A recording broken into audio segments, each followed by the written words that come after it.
Good morning guys, Sir Ricky Gamay here. Marami pong nagtanong sa akin kung bakit daw may mga downlines tayo na hindi nagpapatuloy at bumibitaw sa negosyo natin. Ano daw yung mga reason bakit sila madaling mawala sa negosyo?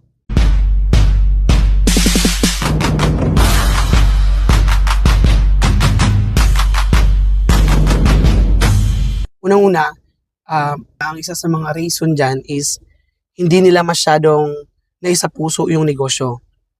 Tayo kasi bilang upline, may mga responsibilidad tayo sa mga downline natin na kailangan nating gawin.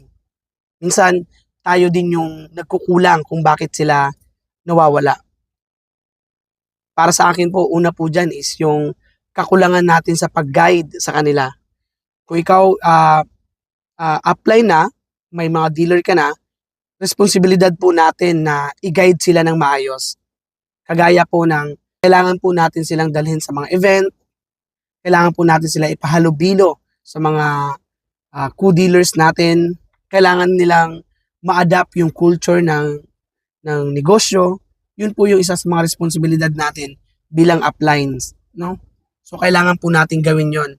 May mga downlines naman din, may mga dealers naman na kahit tinuturuan na natin, ayaw pa rin.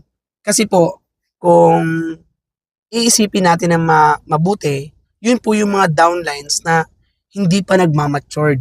Ibig sabihin, immature pa sila sa negosyo. Hindi pa nila naisa sa puso yung negosyo.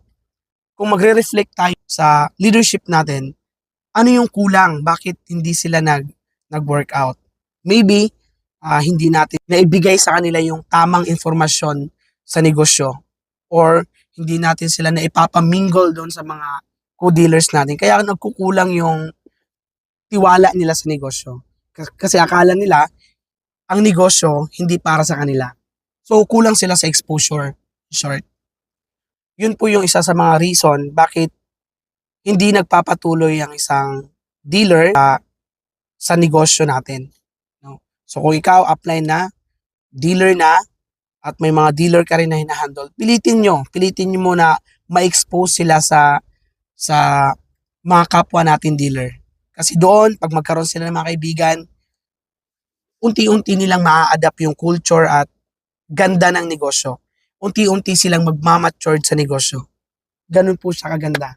So again, yan po yung isa sa mga tips kung paano po natin mapapatagal at maiiwasan na hindi mawala ang dealer natin sa negosyo natin. Okay? I hope nakapagbigay ako ng konting informasyon at idea para doon sa mga nagsisimulang magnegosyo, no? Nagsisimulang magparami ng mga downlines nila. So again, good morning. Sir Ricky Gamay here. See you on top, guys. God bless.